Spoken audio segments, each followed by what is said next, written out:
Good morning and good afternoon, everyone. Thank you for joining us today on another session of We Connect Academy's Learning from Women Leaders Around the World series.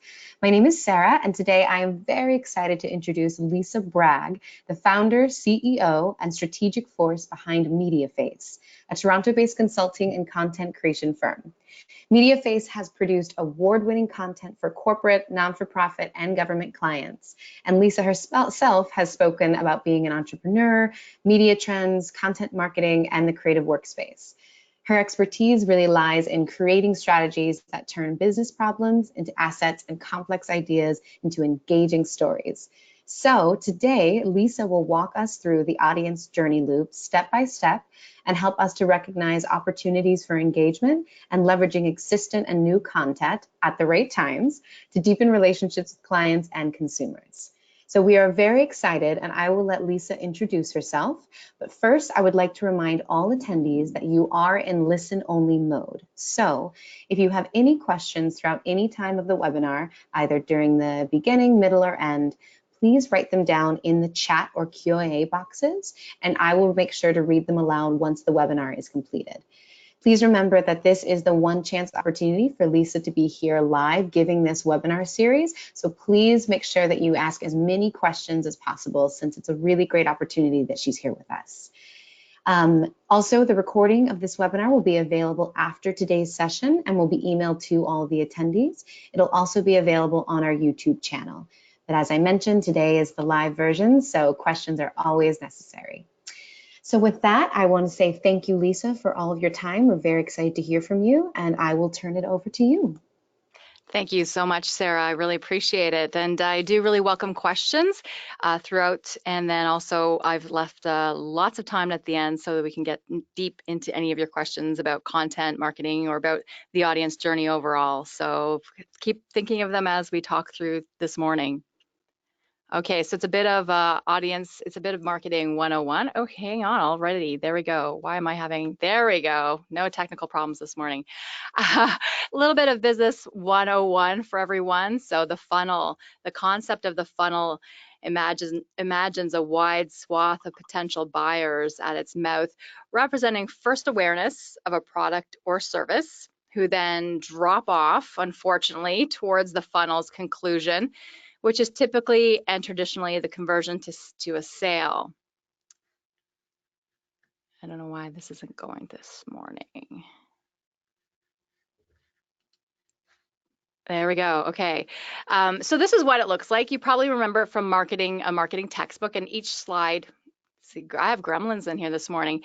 This is what it looks like. Okay, so we have awareness, consideration, shopping, and buy. And I'm sure you've seen it in lots of different places, and it'll have different words throughout the funnel depending on what you subscribe to. And each stage of the sales process loses people. For example, shoppers might not buy, so the shape of the process resembles a funnel. And the health of that funnel is measured by how similarly wide it is at the top to the bottom. So if you have a really healthy funnel, your buy at the bottom is going to be quite wide, but for most people it gets more and more narrow. So you really want to try to have as wide funnel as possible. So that means you're nurturing your sales all the way through and people are coming to buy in a wide way, but that's not the reality for most of us.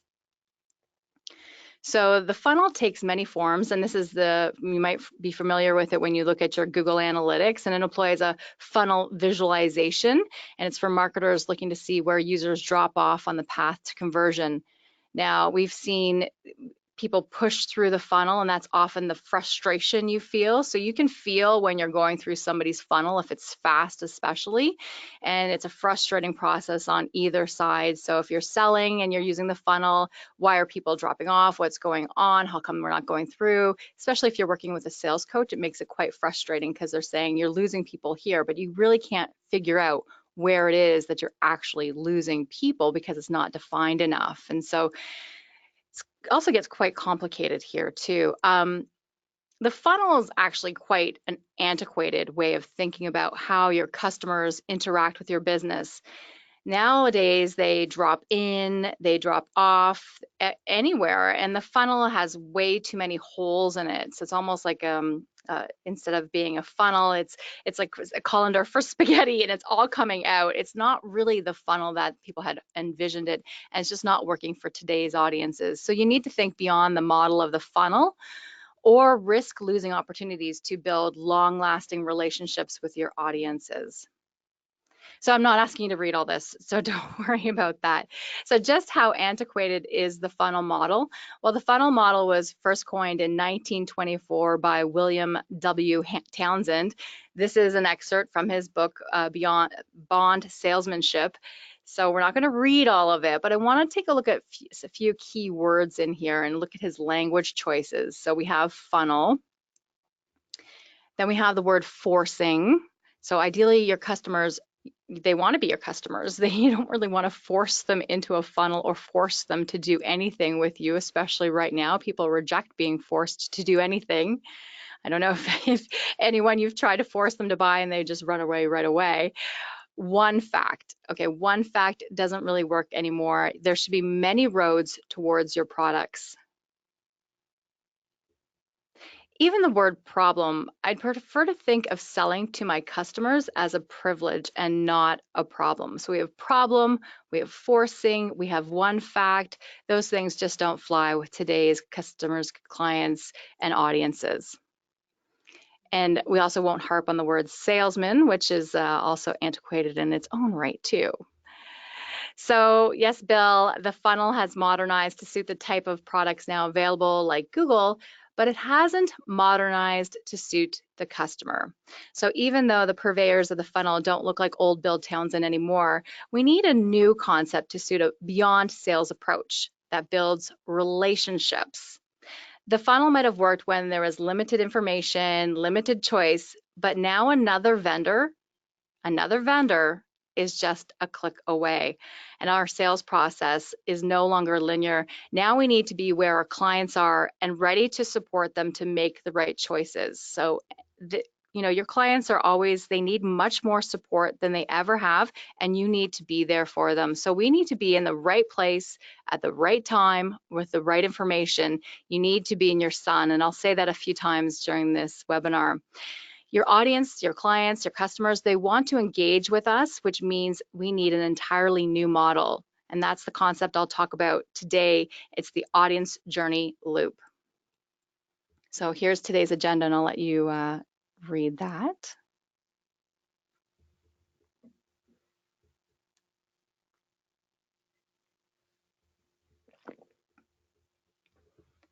So we'll talk about how audiences interact with your business, how the loop facilitates a changing idea, and how to get to your smallest viable audience.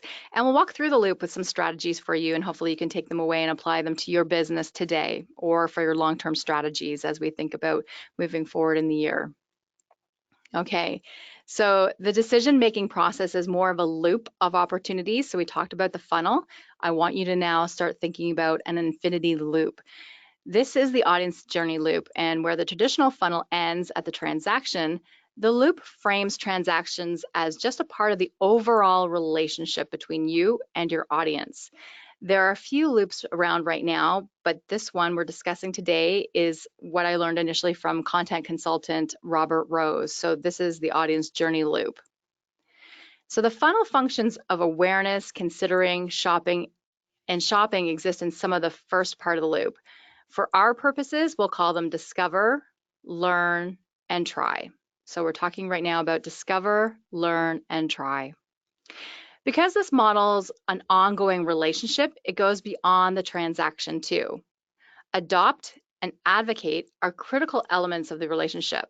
So we don't just have the beginning of the funnel, which is discover, learn, and try.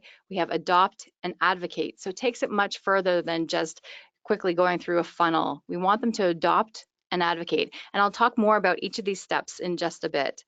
By adopting the funnel thinking, which is too linear, it goes one way, if we adopt it into a loop, you can think deeper and more holistically about your organization.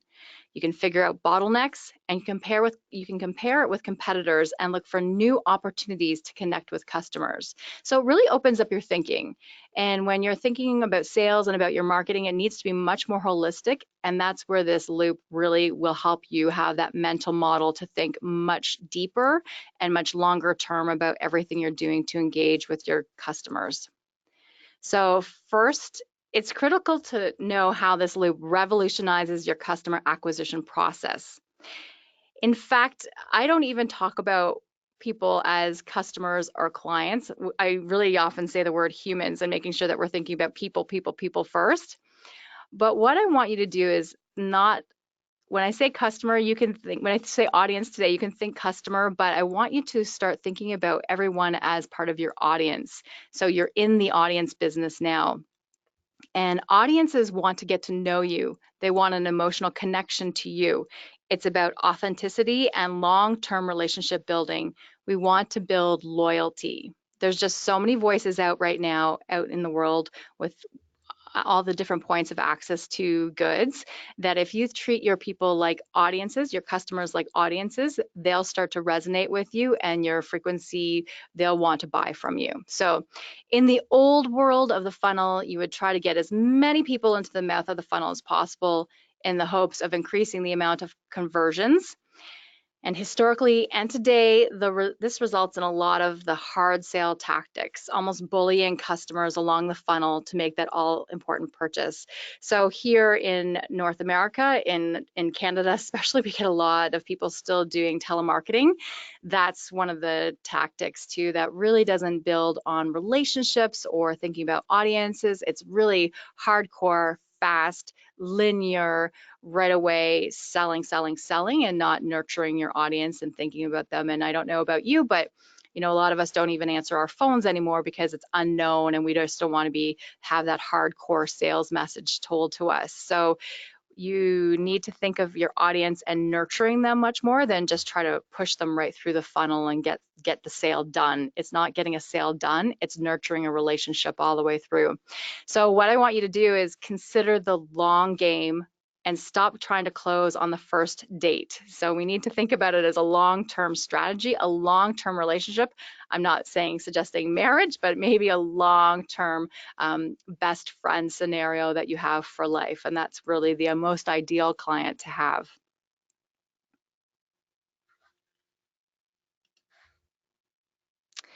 So by emphasizing the audience, the loop instead encourages your audience to become a part of your ecosystem and through a myriad of content touch points and connections. And it just doesn't have to be content. This can be elevated to if you have retail, it's all the different touch points, but we're going to focus on content right now. I will tell you a few things about different sort of business models, depending on what service you offer, or product you offer, but this one we're doing about content and the touch points and connections you can make with it. So they might enter the loop at any time and can remain a part of it for years. This soft sell approach that results allows you to nurture a super audience of ideal clients and speak to them directly through almost personalized interactions. So we can have all of these things, and I'm not suggesting we start with all of them, but you can have all of these things in the end that can apply to pretty much every single industry you could be in. But people start to feel that you're right there wherever they are on their buyer journey, that you're there with something to offer them and to help them along on their decision-making process or their information process or anywhere, and also allowing them to become advocates throughout. So what does this look like? It doesn't look like spaghetti. It's a super audience that we're trying to talk about, and it might differ from business to business. The critical idea at work is shifting from trying to get everyone through broad content. So what people used to really do is they would yell at everyone walking by, just bark, bark, bark, yelling at everyone, being as much noise as they can instead of being a signal. And so you want to be a signal. You want to try to get to your smallest viable audience. Now, I hope I don't lose you there, but you really want to have your smallest viable audience and nurture them. You want to build trust with them, and trust is no longer automatic. It has to be earned. So what does this image mean? Well, there's an adage about throwing spaghetti at a wall to see if it's done, but it also means you're wasting a lot of things. It means that you don't have to try a huge amount of tactics and just hope something works. With using the loop, you can be more precise with your audiences and your tactics. So the word small, let alone smallest, is scary to most of us as business owners. We want lots, lots. But given how often we think about growth, small seems like the wrong way to go. However, in the world of the loop, we're looking for devotion, not volume. We're looking to build that devotion through content that speaks directly to your people, your super audience. So smallest viable audience doesn't mean the number of people I need to keep the lights on, but rather the right people who inhabit your niches and how you can serve them completely. So we're looking to delight people through this strategy. So let me show you what I mean. We worked with a B2B SaaS, so software as a service, startup client whose ideal customer would have been about 150 to 300 employees and a regular annual budgets to support ongoing software costs. So we analyzed some markets where they'd had some success to get them started towards finding an ideal client base. So regular annual budgets. So the population of the world, that's who they originally wanted to speak with, everyone. I'm sure all of you say that. So who's your audience? Well, everyone. Well, we can't have that. That's not realistic unless you have the budget for marketing and sales and outreach and customer relations specialists at the scale of Coke or McDonald's. And they truly do go right down to their niche markets too in the end. So unless you have a lot of budget to spare, you really can't think of speaking to the world. You need to speak to something smaller. So her client, not the world, not US population at 328 million, hopefully 330 million, wherever we are today. The state of Michigan is about 10 million people. But hang on, the town of Dearborn, Michigan is just under 100,000. And their police department has 200 officers and 54 civilians. In other words, it's their sweet spot. It's the right amount of people that they need for what they're trying to serve. So we took all this information and decided that this would be a good place for our client. Then we quickly looked at the rest of Michigan, and we found that 4 more police departments, all within their desired size range, are right here. We have a viable market that could be nurtured into clients. So you could take this to other states, other towns, other police departments, and you see how police departments with under 300 employees becomes the smallest viable market for that specific client. So they're all really close. So you don't have to change language, tone, all these different things that you have to think about when you're trying to market to specific areas. So there's so many things, so many people that she could attract just by using this model, by going for the smallest niche. So this exercise revealed that if they wanted, our client could deliver their SaaS exclusively to police. And imagine the returns on being that specific of a niche, creating content along the loop just to that audience. Not just content though, she could also go to their events and really think about how to talk to them, how to be there for them, and really be in their sun at all times. And better yet, because it's the content that's focused, not the product or service. Her product and service still stays the same. It's just how we're positioning it, that they could do it again in a year or whenever she had more time to make campaigns for similar areas. So municipal services such as fire departments or paramedics or city workers. So they're very similar segments. And so you would just have to tweak your messaging for that area.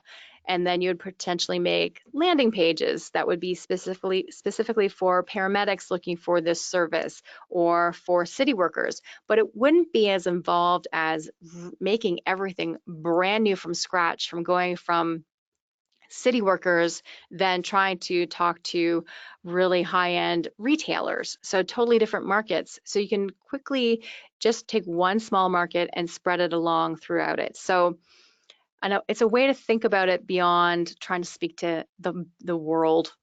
The world's a little bit ambitious at the time, but taking a tiny piece of the world and building it step by step, you could have domination eventually. Okay, so once you've identified a few smallest viable audiences, we recommend targeting 3. It's time to plot their experience to the audience journey loop. And you can start out by identifying the content you are already releasing. It's likely that some of it might not fit. And if it doesn't, it's time to prioritize. But let's take the loop one step at a time. And I'll give you some alternative names to each one, as there may be better names that apply to your industry and might get your own thinking going with it. So I'll also highlight content channels typical to each stage of the loop. So discover is also known as awareness, and it can apply to people who have never heard of you before or who are rediscovering you. And either way, the discover stage is drawing people into the audience loop. And it's critical to this stage is sharing messaging that shows who you are. It's your first impression and chance to spark curiosity, aspirations with your audiences. You need to think about your audience and its needs, though, as you're introducing yourself. And also be aware when you're writing your content throughout that they might discover you at a different place. So you have to put some little bit of pieces, little bit of seeds everywhere along the loop. But discover is one of the most natural places. It's actually one of the places too where when you're starting out, you really are already the heaviest. And you also feel really confident with having content here. So it's discover is one of those natural transitions from moving from the mental model of the funnel to moving to the mental model of the loop. So you'll likely have a lot of content right here. So relevant content channels for discovery include advertising, paid search, networking, referrals, social channels, word of mouth, SEO, event marketing, and influencers. And I'm sure you're already coming up with more as you think about this too. So now you're likely thinking, this sounds like the top of the funnel, very macro, very out there, but when you apply it, I want you to think nano, very specific to your identified segment. Not everyone, but one human, one person that is your ideal customer, thinking about one and how you're helping them. So one company who does great, who does really well on discovery is Casper. I'm sure when I say Casper, it depends on the market you're in, but you might think of the mattress company before you thought of the cartoon ghost out there. But they own the mattress space in 7 countries, the digital airwaves, physical advertising, and activations. They're moving into owning sleep. They're creating pillows, blankets, and sheet sets. So think of all the podcasts you've listened to that feature a Casper ad, or if you're from Toronto or along a subway route, they've taken over entire subway cars with fun graphic riddle advertising. I'm probably losing you as you try to figure all of these out right now, these puzzles, but while mattresses could be a broad user group, they cater to millennials specifically through their advertising channels and by emphasizing their easy delivery method and 100-night warranties. So they're really wanting you to fall in love with their beds, and they're really putting a lot on the line for you to enjoy the experience and then talk about their experience. To further cater to millennials, why not start up a pillow fight league, invoking childhood nostalgia and the popularity? At least here in North America, it used to be the thing of, I have a 9-year-old, and so 9-year-old sleepovers, they some reason want to have pillow fights. So, another popular thing here is recreational axe throwing. Participants could keep their weapon. So in this case, a pillow. Let's just keep to pillows, a Casper pillow. And if they won their battle, get a second one for a complete set. There's a lot you can do with Discover to introduce yourself to the world. So have some fun with it, be creative, and be welcoming. And also realize that even if somebody's not discovering you at this stage, they already have awareness. They're going to have fun with this. And it's a definite keeper from the millennial market for sure. Learn can also be called consider. It's where your audience, after discovering you, learns about what you offer them. Your messaging at this stage needs to be audience-centric. So how do you help them solve a problem in their lives? For example, is your audience looking for a drill, or do they really need a hole? How do you provide what they really need? So really think about what do they need? What information can I put out there to help them solve something? And then maybe my product is that solution, or maybe I'm just helping them solve something. And then we start to have some brand love because of that. So relevant content channels for Learn include video, social media, email marketing, websites, blogs, and thought leadership. So Learn initiatives should be highly customized to your identified audiences to help them see themselves in your offering. So tractor company John Deere, farm machinery, I'm sure you're familiar with their products, the great big green trucks. Not trucks, but the tractors. My husband's from the farm. I know John Deere very well, but they release 7 separate publications, each for a specific audience and related to an equipment vertical. So if you're in one area, you're not likely seeing all the rest of these things. So it's really interesting that they think about their audiences in so many different ways. So I know you're thinking to yourself, I don't have time or the budget for 7 different publications. Right. The key here is to thinking about each audience differently and what they might need of you. So dedicating resources and thinking about differentiating for those different segments is critical. And you might just think about making one piece of your magazine or one video or some content that's really specific to those areas. Instead of saying I have to do all of these things, just think about how in a small way you can think about all of your different audiences. I definitely recommend thinking about your website and allowing a page to your different audiences. It's critical now as we move into voice, as that comes online, that you do have a page that's dedicated to certain services or certain markets that you want. It's going to help them connect with you faster and also improve your Google ranking and your SEO all the way through. So you need to make sure you're thinking about your niches and how you serve them directly, and in that content you speak to them directly. So you need to really consider that as you add to your content library. Try or evaluate is where the audience is at the cusp of making a decision to purchase and they need your help to do so. Content channels here include demos, trials, and giveaways or freebies, things that give them the experience of what life is like with you. We want to try it out. Something to note is that your audience might remain in the try or evaluate phase for quite some time. They're assessing how you stack up, and targeting your smallest viable audience might give you an advantage over competitor because they'll see themselves in your messaging and in their experience evaluating your product or your service. And so you're already doing this and you may not even realize, you think, sweet, this is free. Well, you're in part of their sales transaction. They're making you go through the loop at this point because they're giving you something for free, trying it out, and you're starting to build brand love through that. So one of MailChimp, I'm sure many of you are saying, oh yes, I use MailChimp. So email marketing champs, MailChimp has turned trying into part of their service offering. Many companies rely on this free version, 10,000 emails a month to 2,000 subscribers, and get a big taste of how their system works. Sounds good to me, sign me up.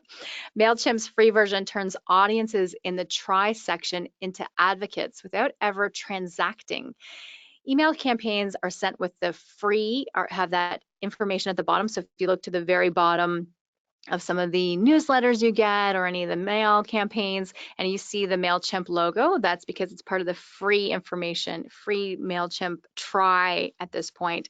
And they really cater to a lot of small businesses because they know as the businesses grow, they'll eventually have to buy the next level up and then they'll become full-time consumers of the product. So you can start to see how the audience loop can feed and sustain itself and how your audience can skip over parts of the loop.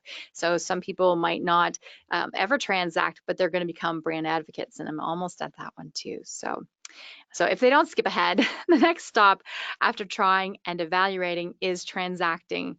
Transactions are traditionally the most important step. And of course, I acknowledge that sales are important to your bottom line. We all love a sale. But a healthy relationship with your audience goes beyond the traditional transaction phase. So transaction by purchase, yes, critical for all of us to stay in business. But for long-term results, as we play the long game in this very noisy world we live in, we're sending signals now. We want to not consider the transaction as the most important place, but the whole journey of our customer client, of our audience through and through. So here transactions act as a linchpin between the phases of the loop. They're purchasing or subscribing to your product or service, deepening their relationship with you. If you have an e-commerce property or bricks and mortar store, your messaging and content in this case is the audience experience making that purchase.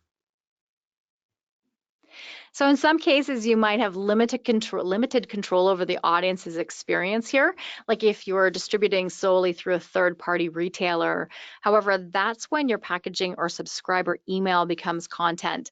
Delight the purchasing audience and validate their buy right away. So you want them to feel really good about what they've purchased. And this is packaging from Stranger and Stranger, a beverage packaging design agency who gives a special holiday gift. And who wouldn't be delighted to receive something like this? So it's about, again, delighting your customers all the way through the whole, all of your touch points. So the funnel would have us think that if someone buys your product, they've served their purpose. We're done. We made them through the funnel. Goodbye. Thank you very much. I have your money. You have your thing. But that's not really the way it works anymore. They've only made the purchase. They haven't taken your product into their fold. They don't yet imagine what life would be like without it. You've probably already adopted or formed a loyalty to a whole host of products and services, and it's your job to foster that same feeling with your own offering. So we don't want just them to transact. We want them to move beyond that into adoption. We want them to have loyalty with us, and we definitely want them to be our fans. You want them to tune into you again and again and again and share that information. It's like sharing your favorite show. We want them to keep coming back, telling it, being loyal, being a fan, all the way through. There's nothing better than having a fangirl on top of your product and sharing it with everyone. So to encourage your audience's loyalty, content channels here include online or in-person communities, reward programs, member newsletters, or even webinars or how-to videos that allow them to become fully acquainted with your product or service. And make sure you're sharing some of your personality through all of these things too. So outdoor lifestyle clothing brand Patagonia does a fantastic job of this with their worn wear program. It allows for buyers to repair their used Patagonia gear or exchange it for store credit. And this initiative ensures that their audience stays within the Patagonia ecosystem. The messaging around the program, so they have videos, an Instagram account, and a microsite.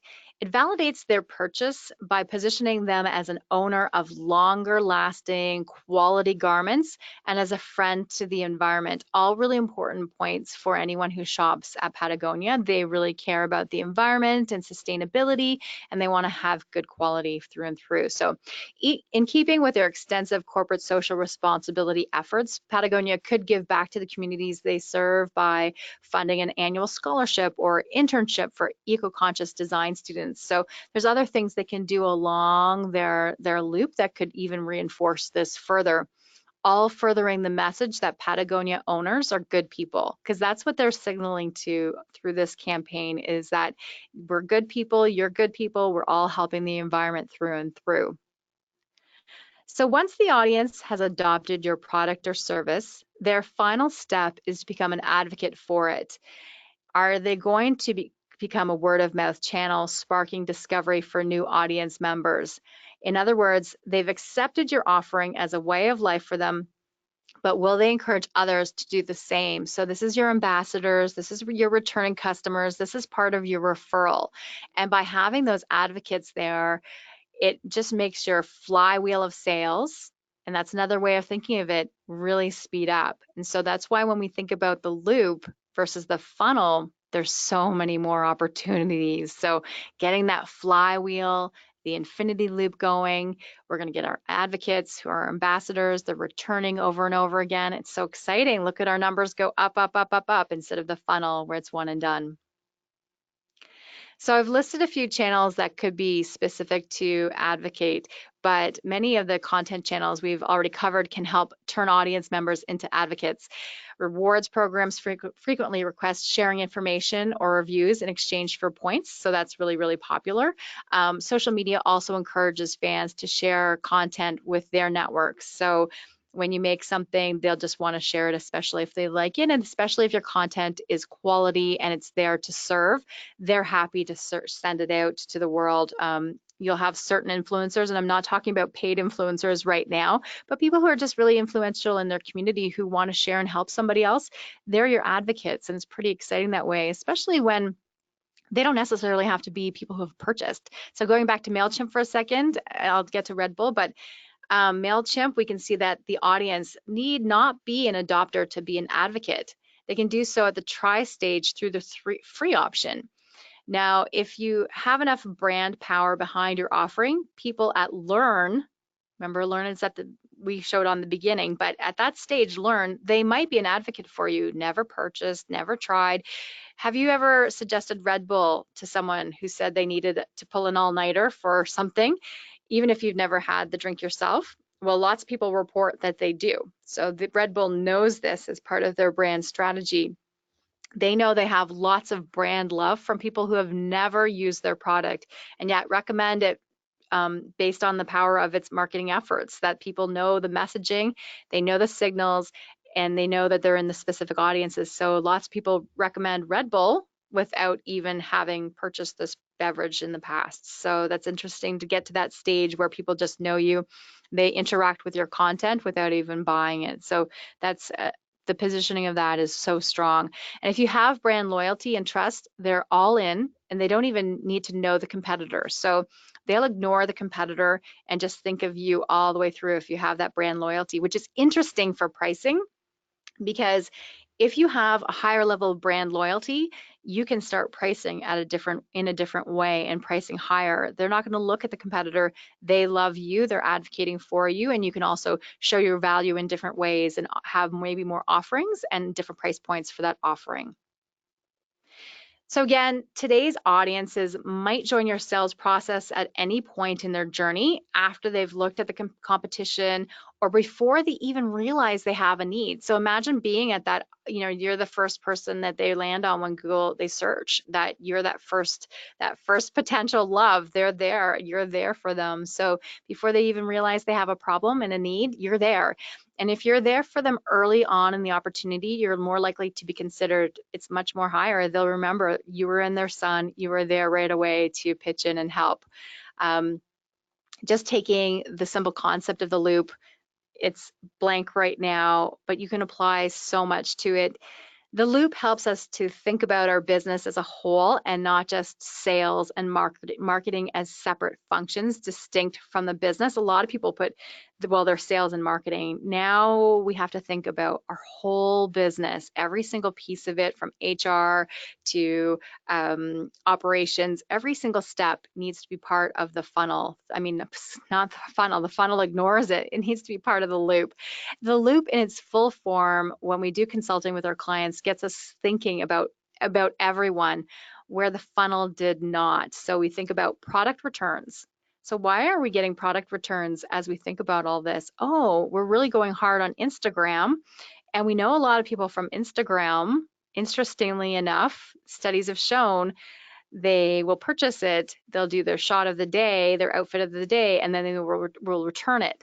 So when we're thinking about our sales cycle and our marketing, we have to also go to customer retention and say, oh, I understand that we have a lot of returns. What's that part of our loop? And how do we change and think about the steps in our loop when we're hearing we're getting a lot of returns? It's not because of the quality of our product. It's because we really pushed on Instagram for a while and we have a lot of people who did their shots of the day and then returned. Okay, have to tweak that. What do we do? And how do we think about that a little bit more? So we think about product returns, we talk about client churn, we talk about the customer as a whole person. Again, humans.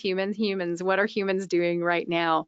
And you can even turn your loop inwards, and we've done this, but think inwards about your employees as an audience. They need the nurture and the love too. How are you thinking about your employees? So we never, ever want to think of our employees in the funnel. But if you adopt the mental model of a loop in your thinking for your business, you can apply it to employee engagement. And in North America, we have, we really want to keep and attract the best and the greatest employees. I'm sure worldwide, but making sure you keep your employees in your own ecosystem and at your company for the longest amount of time, you need to engage and reach out to them. So they need the love. Okay, I want to share with you this visual. It's from McKinsey's Consumer Decision Journey. Now, I personally find it too limiting. There are a few different models out there, so I'll just give you a second to look this one over.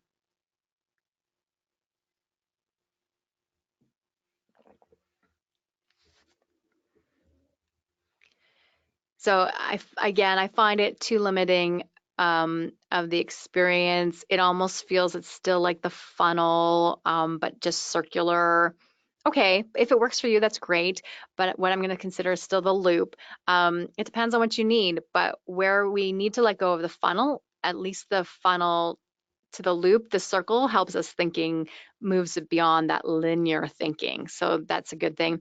Well, you need a mental model that informs those in business and not just in marketing too. So we need to think of it, this is a whole business experience, not just a marketing experience at this time.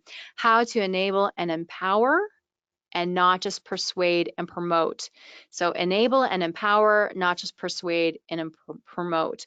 There are a variety of alternatives, including, so we have the journey, we have the orbit, relationship, and experience. And those are the different kind of mental models that people are starting to think about. And you'll see that they do really overlap with quite a bit of what I've been saying, but we find that the loop really gives a lot of opportunity for more mental mapping for people and more opportunities to reflect. So that's the one we really go with.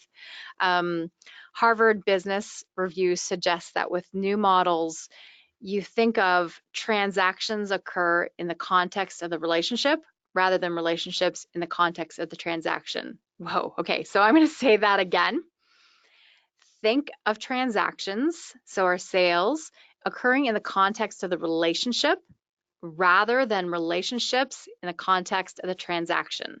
So it just depends on what you're putting first. So what I'm suggesting is that you don't put the transaction first, you put the relationship building first. And that's what's going to get you more clients, longer term, for easier once you get your flywheel going on this model. So you really want to think about the transaction coming. We have this great relationship. Eventually you will buy and you'll do something with us, and that'll be great in some whatever shape it's going to be. So it's about the relationship building, the nurture, and then, hey, you're buying from us, and then you keep buying from us, and then you're advocating for us, and then you're back again, and you bring 2 friends, and so on and so on.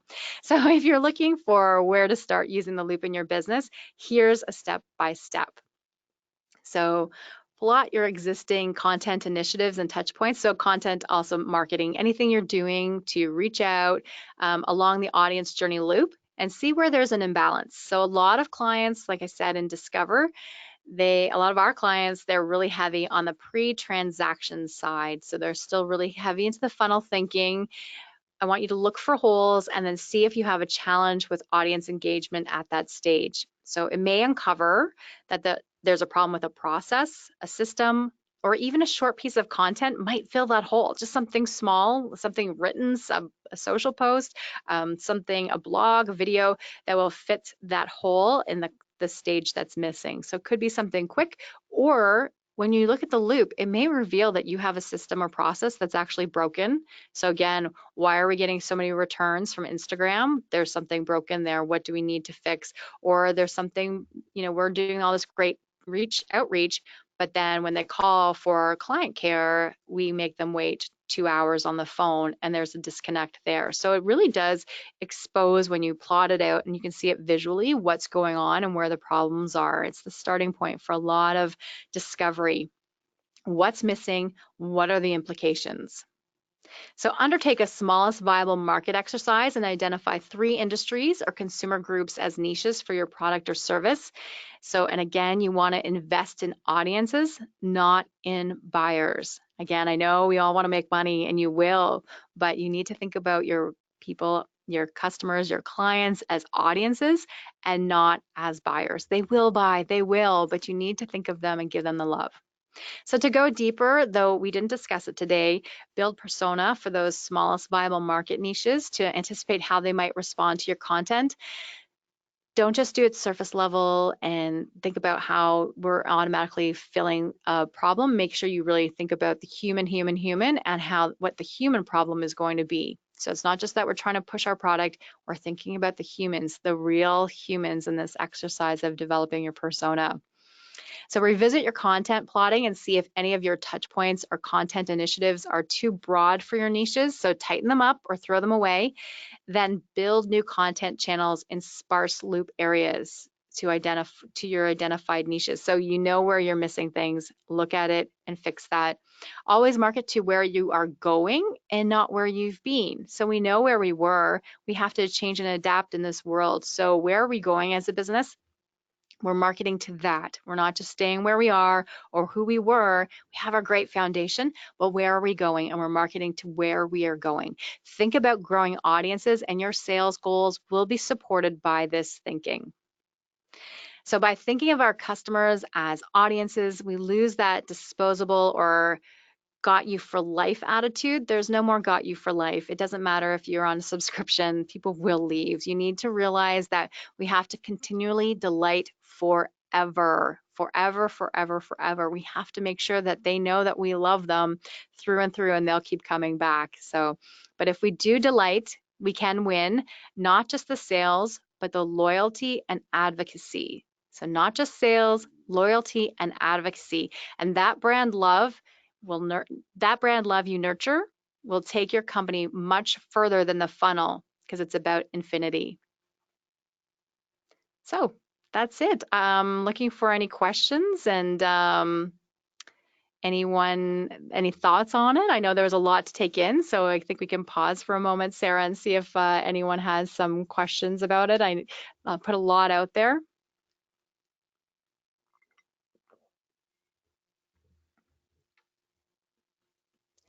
Oh, hello. Can you hear me? Hi, Sarah. Thanks. Yeah, I can hear you. Hi. Yes, I'm just giving you awesome. my contact information too if you want to reach out to me in any way, shape, or form. I'm at that Lisa Bragg on Twitter and several other social media areas, and you can definitely find me on LinkedIn and see what my credentials are besides what it was off the top. But you can get in touch with me too at lisa@mediaface.ca, or hello@mediaface.ca is another one we use. So if you want to connect. Awesome. Thank you so much, Lisa. This is absolutely fantastic.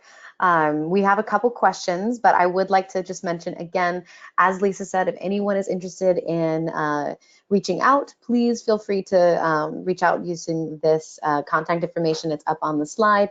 This will be also available on YouTube. So if you forget to write it down now, you can also look back and get this information when we send out the link. So we have a couple questions already. And again, please feel free to ask all the questions. This was a really, really interesting webinar. So the first one we have, Lisa, is about making your audience members advocates. So how do you leverage word of mouth advocacy? Oftentimes, the best advocacy I get from my customers are definitely coming from in person rather than online. Definitely. So if they're coming, that's great. In person is so fabulous, because when you have somebody talking about you, that is worth so much more than anything else. It's just not getting lost in all that. That's direct signal. That's amazing.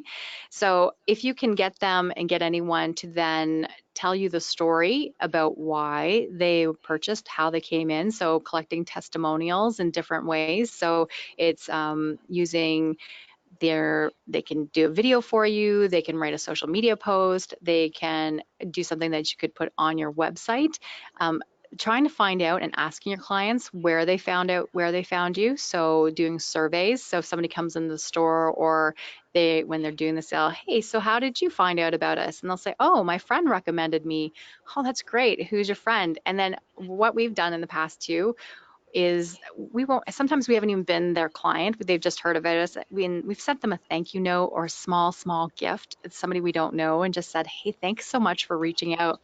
And that just, makes the loop again even stronger, because now we've had a touch point with them, thanking them, of course, and that makes them want to be more advocates and give us that referral. So that word of mouth is just so strong and so important for everyone. I think that we need to nurture that. And if you can use it in any way in your marketing, so getting them to give you testimonials that's critical. There's also net promoter scores, so you can get them to go online and give you promotion.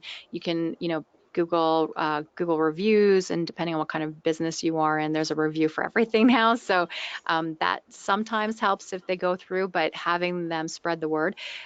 Invite those people to events that you're hosting and have them come in, and even do an appreciation for them. So that's something else that I would definitely suggest, is reaching out in some way and inviting them into your space and giving them a tour, just to reinforce that connection. Awesome. Thank you. And we have another question from Danielle. She asks, what are the top metrics for measuring audience engagement, especially if not all paths lead to sales? Yeah, so it gets tricky, and so you do have to do some analysis, and there are algorithms and different things that you can invest in, and to figure out how your audience journey is going, and where your audience is coming in and what the trigger points are. So that takes some calculation to figure out where your audience lies and where they're coming from and how they're going to go. So there's no quick answer to that. You can look online. We do that for our clients, is looking at audience analysis and figuring out where they're coming from, where they're exiting, how the flow is going. You can ask if you can, if they're available, to see where, but that's only if they get to it. Sometimes you can find out, you can ask people where you lost them, and they'll be honest. We also know people that do market research, where they'll go back to clients who didn't end up buying, but who did sign up, who were pre-clients, and ask them, so where did we falter? What was it that you didn't want? And some people are really open to answering a few quick survey questions to say, you lost me at X, you lost me here, this wasn't what I needed in the end. And so those quick surveys that are really, really quick and easy to do, people are sometimes willing to do that, but it does take some analysis and some effort. So I would suggest that's something you'd go to a professional for, like us, to do your audience analysis. You can Google and see who else is doing it out there, but audience analysis does take a little bit of time to get you something that's really in depth and shows where you're going and where you're losing, and how to shore up those weaknesses. I think also your staff, listening to them, they know a lot, and they can feel and sense when they're talking and having those conversations too, where people might be dropping off. So that's where I would start, is talking to your staff, and then talking to your audiences, and then bringing in a company to do an analysis for you. Awesome. Another question just popped up.